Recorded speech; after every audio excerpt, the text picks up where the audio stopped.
যেভাবে তাকে নবীর জায়গায় নিয়ে যাওয়া হচ্ছে, মানে ৭১ মানে শেখ মুজিব, এই জিনিসটা সম্পূর্ণ মিথ্যা। সে হতে পারে আওয়ামী লীগের কাছে জাতির পিতা হতে পারে, আওয়ামী লীগের কাছে দেশের মানে বঙ্গবন্ধু হতে পারে, কিন্তু সেটা আপামর জনসাধারণের না। যে আমাদের যে প্রোক্লামেশন ইন্ডিপেন্ডেন্ট ছিল, তারপরে আমাদের পরবর্তীতে তার শপথ অনুষ্ঠান, সব জায়গায় শেখ মুজিবুর রহমানকে বঙ্গবন্ধু ঘোষণা করা হয়েছে, কোথাও জাতির জনক ঘোষণা করা হয়নি।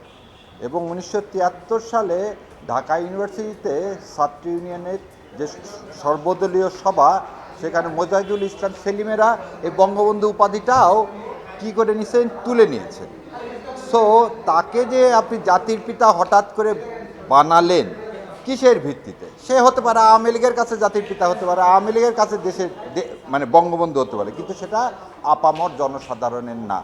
এবং এই জন্যেই এই যে ফ্রড, মানুষের সাথে প্রতারণা, এই প্রতারণার জন্যে এই আইনটা বাতিল হওয়া উচিত। কিন্তু এই আইনের সব কিছু আমি বাতিল চেয়েও দুইটা জিনিস বাতিল চাইনি। একটা হচ্ছে এই আইনের প্রথমেই বিসমিল্লাহির রহমানির রাহিম আছে, তো আমি কোর্টকে বলেছি বিসমিল্লাহির রহমানির রাহিমটা এক্সপান্স করে বাকিটা বাদ হবে।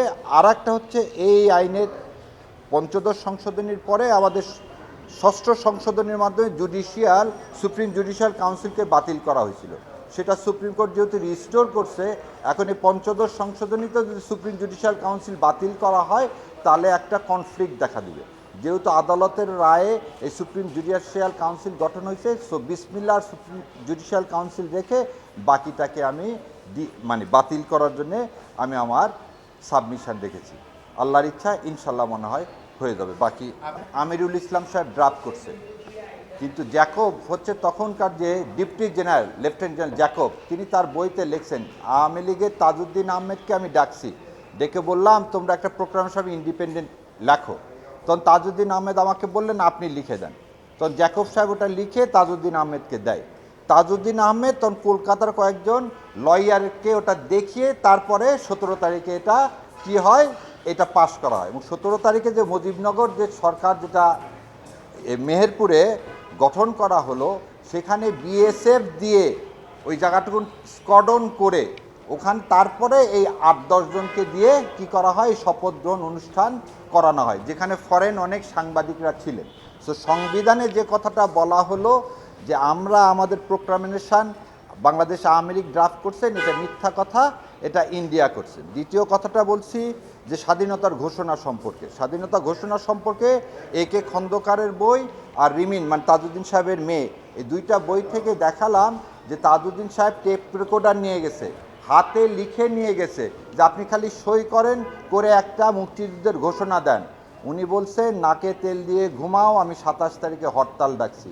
তারপরে যখন জোরাজোরি করছে তখন বলছে তোমরা কি আমাকে দেশদ্রোহী বানিয়ে ফাঁসির কাস্টে ঝুলাবা। এই সব ঘটনা ঘটতেছে 25 তারিখে।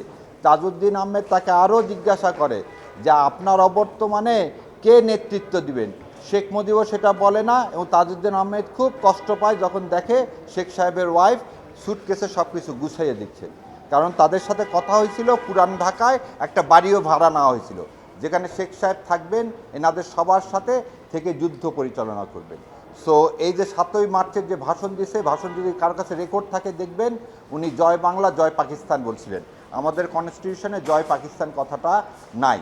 সো এই যে মিথ্যাচার ইতিহাস নিয়ে এগুলো আমি সব ডকুমেন্ট দেখিয়ে কোর্টকে বললাম যে এই কনস্টিটিউশন মানে সংবিধানের মাধ্যমেও মানুষকে এই ইতিহাসকে এমন করে দেওয়া হচ্ছে যে এখানে আর কারো কোনো অবদান নাই। তাজউদ্দিন থেকে শুরু করে, শেরে বাংলা থেকে শুরু করে, সরওয়ার্দী থেকে শুরু করে, মৌলানা ভাসানী থেকে শুরু করে, আতাউর রহমান থেকে শুরু করে কারো কোনো অবদান নেই। এক অবদান মুক্তিযুদ্ধ মানে শেখ মুজিব।